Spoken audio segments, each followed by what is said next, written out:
سلام، به برنامه پلن بی خوش اومدین. امیدوارم هر جا که هستید از شر حملات گاز شهری تا الان در امان بوده باشید و اوضاع بر وفق مرادتون باشه. بریم که به خبرهای ترند مربوط به ایران و جهان در هفته گذشته با هم دیگه بپردازیم. بعد از اینی که این چنل و این ویدیو رو سابسکرایب کردید، امیدوارم که خدا یک در دنیا و 100 در آخرت بهتون بده و امیدوارم که از این برنامه لذت ببرید.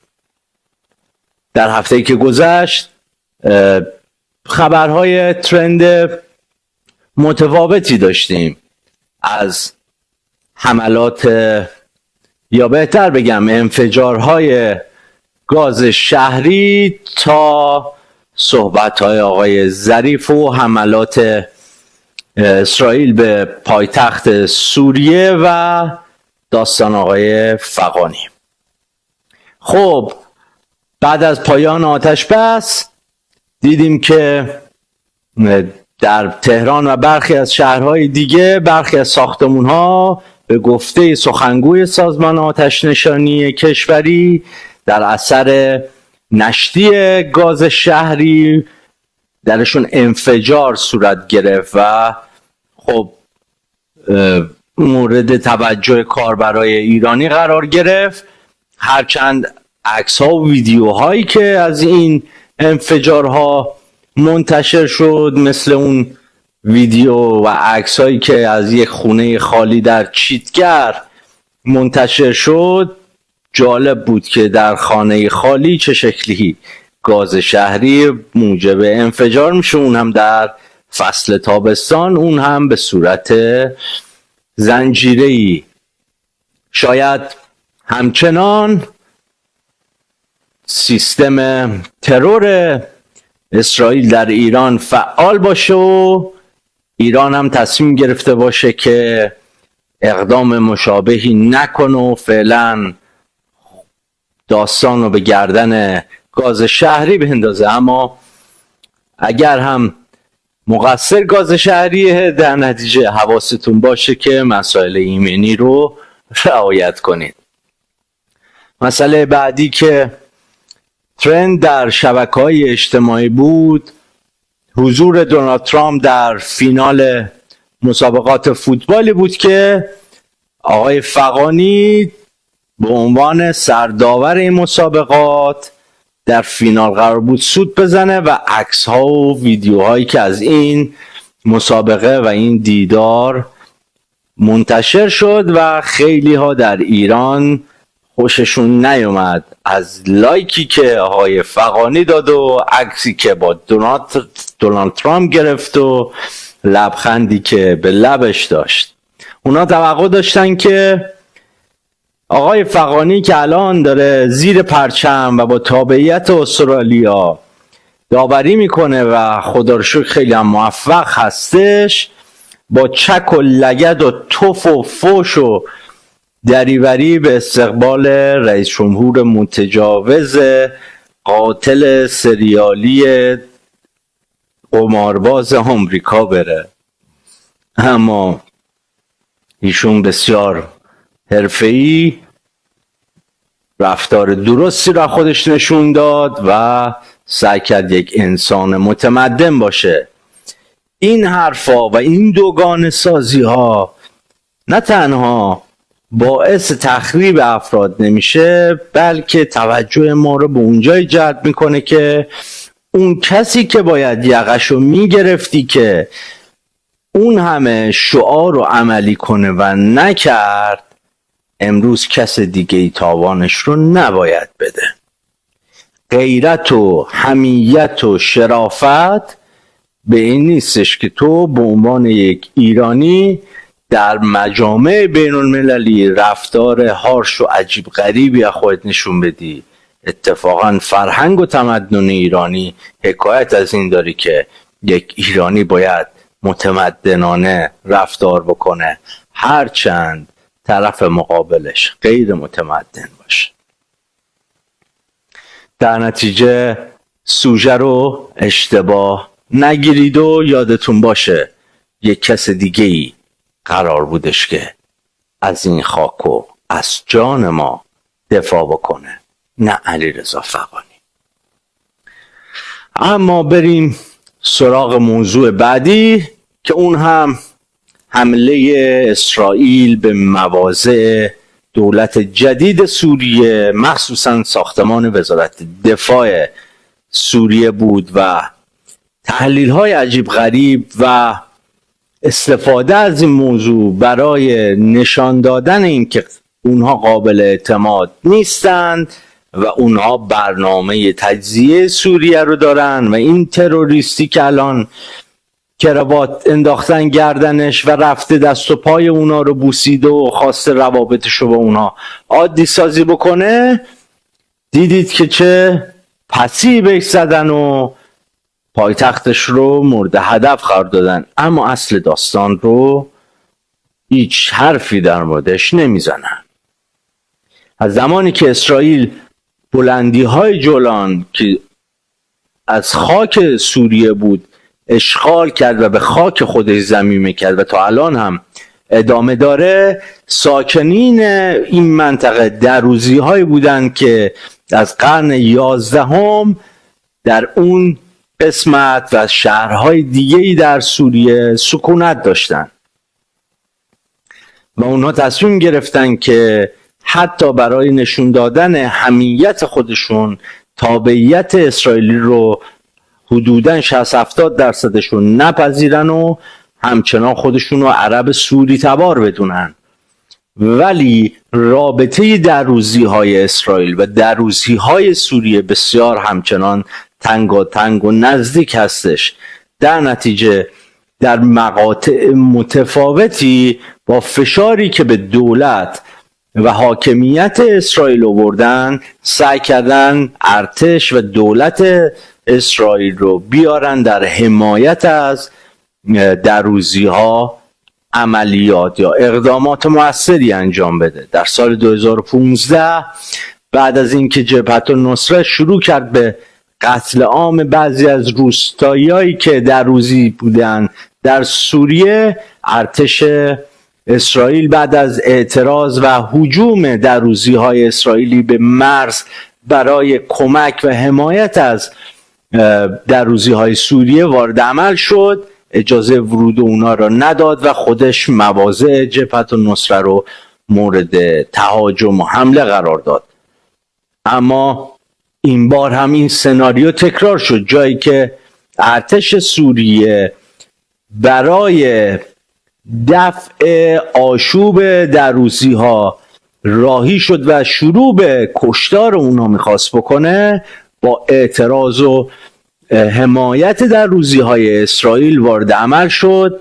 هم نیروهای ارتش جدید سوریه رو مورد هدف قرار داد و برای اینکه زهر چشمی هم از دولت جدید سوریه بگیره که حواست به کار خودت باشه، ما حواسمون بهت هست، ساختمون مرکزی وزارت دفاع سوریه در شهر دمشق پایتخت این کشور رو مورد هدف قرار داد و این شد دستمایه تحلیلگران عبدوخیاری که از هر چیزی برای این که اذهان عمومی رو از واقعیت منحرف بکنن و کره خودشون رو از این ماجرا بگیرن منجر شد. هرچند تحولات سوریه در ماهای آینده هم جای توجه داره و باید ببینیم که در سوریه آیا این دولت جدید و این تروریست هایی که تبدیل به آدم شدن و تصمیم گرفتن آدمخواری و کارهای عجیب غریب رو کنار بذارن دوامی میارن یا خیر. ولی صحبت‌های آقای ظریف در مصاحبه خودشون با محمد مبین هم توجه من خیلی جلب کرد. اونجایی که امضای آقای کری وزیر امور خارجه وقت آمریکا رو در موردش صحبت کردن که با هم دیگه این ویدیو رو چند دقیقه ببینیم. یک امضای دیگه که من نگفتم، آقای دکتر عراقچی گفت، اونم درست گفت، و اون این بود که بعد از اجرای، یعنی در همون روزهای آخر اجرای شدن برجام، یه قانونی در کنگره آمریکا تصویب شد که بر اساس اون قانون کسانی که به چند تا کشور که تو لیست تروریست آمریکا هستن سفر میکردن نمیتونستن به آمریکا سفر کنن. ما رفتیم استدلال کردیم که این قانون خلاف تعهدات آمریکا در برجامه، چرا که شما باید تسهیل بکنین رابطه اقتصادی ایران با کشورهای دیگر رو، نمیتونین محدودش بکنید. آقای کری، ما خواستیم که رئیس جمهور وتو بکنه. نظر آمریکایی‌ها این بود که اگه رئیس جمهور وتو بکنه در کنگره رأی کافی هست که وتوی اون رو بلا اثر بکنه، چون اگه میدونین که 2/3 آرا داشته باشه وتوی رئیس جمهور بلا اثر میشه. ما گفتیم این نقضه، بالاخره این مشکل ما نیست. آقای کری به عنوان وزیر امور خارجه ایالات متحده نامه ای نوشت، دستور داد به سفارتخانه‌های آمریکا، اصلا به ما چیزی ننوشت، به سفارتخانه‌های آمریکا دستور داد که برای کسانی که یا به ایران سفر کردن یا متولد ایرانن شما موظفین ویزای 10 ساله صادر بکنید. اون قضیه تا امروز هم داره اجرا میشه. اون امضای کری تضمین بود. اون امضای کری در مورد یه موضوع دیگه بود، اصلا در مورد دادن ویزا بود. همونطور که دیدید گفتن که با ابلاغی و بخشنامه‌ای که وزیر وقت امور خارجه ایالات متحده به کنسولگری ها و سفارت های آمریکا در سراسر جهان داد، اونها هم با مراجعه و درخواست ویزای هر ایرانی یک دونه ویزای 10 ساله چسبوندن تو پاسشون و گفتن خوش آمدید، Welcome sir to United States of America. اما این دروغا کجا در میاد؟ واقعا موندم، حداقل شاخ ما رو هم برگردونید، چون با این دروغا شاخ در میاد آدم. یادتون باشه حتی اگر یک ایرانی تبار با تابعیت کشور دیگری مثل آلمان، بلژیک، سوئد یا هر کشور دیگه‌ای قصد مسافرت به ایالات متحده آمریکا رو داشت و با اون تابعیت اصلا نیازی هم به گرفتن روادید یا ویزا نداشتم، باید چون متولد ایران و اصالت ایرانی داشت به سفارتخونه مراجعه میکرد، مصاحبه میشد. اگر ظرف 5 سال گذشته به ایران سفر نکرده بود و FBI چک و 1000 تا چک دیگر رو پس میکرد، تازه بهش ویزای ورود میدادن. و جالب توجه این که اشاره میکنن که تا همین الانم این داستان ادامه داره. امیدوارم که حداقل وقتی دروغ میگید به شعور ما هم احترام بذارید، یه ذره کمتر شاخدارشو بگید و مخاطب رو احمق انقدر فرض نکنید. از هیچ نمیشه دستاوردسازی کرد، هرچند اسم بزرگی هم داشته باشی. اما گمان زنی ها در مورد دوام آتش بس و اقدامات بعد از اون هم مورد توجه بسیاری از کاربران در شبکه‌های اجتماعی و خبری بود.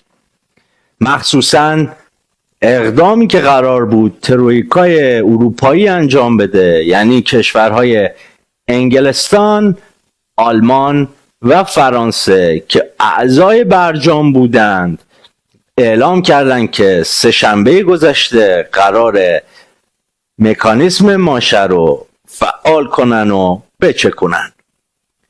اما یهویی تصمیم گرفتن که سه‌شنبه با هم دیگه یه گفتگوی تلفنی داشته باشن و این رو تا پایان آگوست به تعویق بندازن.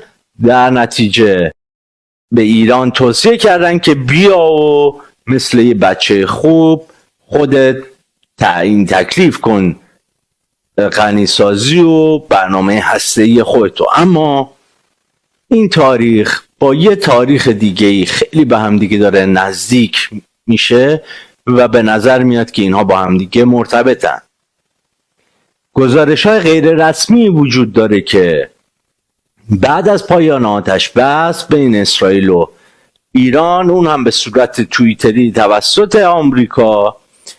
آمریکایی‌ها به ایرانی‌ها پیغام دادن که فقط 60 روز این آتش بس دوام داره، باید بیاید و برنامه هسته‌ای خودتون رو پایانش رو اعلام بکنید. اون 400 کیلو اورانیوم با غنای 60% هم از کشور خارج کنید. داستان موشک‌های بالستیک و بردش رو هم تنگ تکلیف کنید تا این آتش بس واقعی روی زمین به صلح منجر بشه. این تاریخ تا پایان آگوست با تاریخی که منابع غیر رسمی در مورد مهلت بعد از آتش بس اظهار میکنن به هم بسیار نزدیکه. اما یه نکته دیگه ای هم که این رو خیلی تقویت میکنه اینه که دونالد ترامپ به روسیه هم یه مهلت 50 روزه داد که جنگ اوکراین رو پایان بده. این زن، تأکید میکنم این زنی که در مورد دیل آمریکایی‌ها با روس‌ها در مورد پایان جنگ اوکراین و همچنین تعیین تکلیف اوضاع ایران هستش رو خیلی به ذهن نزدیک میکنه و به این نظر میادش که روسا و آمریکایی‌ها دارن یه دیل بزرگی در مورد خاورمیانه و اوکراین با هم دیگه میکنن و احتمالاً یه بدبستونی انجام خواهد شد. تای آینده بسیار سرنوشت ساز خواهد بود، برای اینکه باید ببینیم اسرائیلی‌ها آیا همچنان به این آتش بس پایبند به صورت رسمی میمونن یا خیر، و از اون مهمتر اینکه این شرایط تا کی قراره ادامه پیدا بکنه. امیدوارم که از این برنامه استفاده کرده باشید. لایک و سابسکرایب و اشتراک گذاری چنل خودتون یادتون نره. تا برنامه بعدی، خدایا رو نگهدارتون.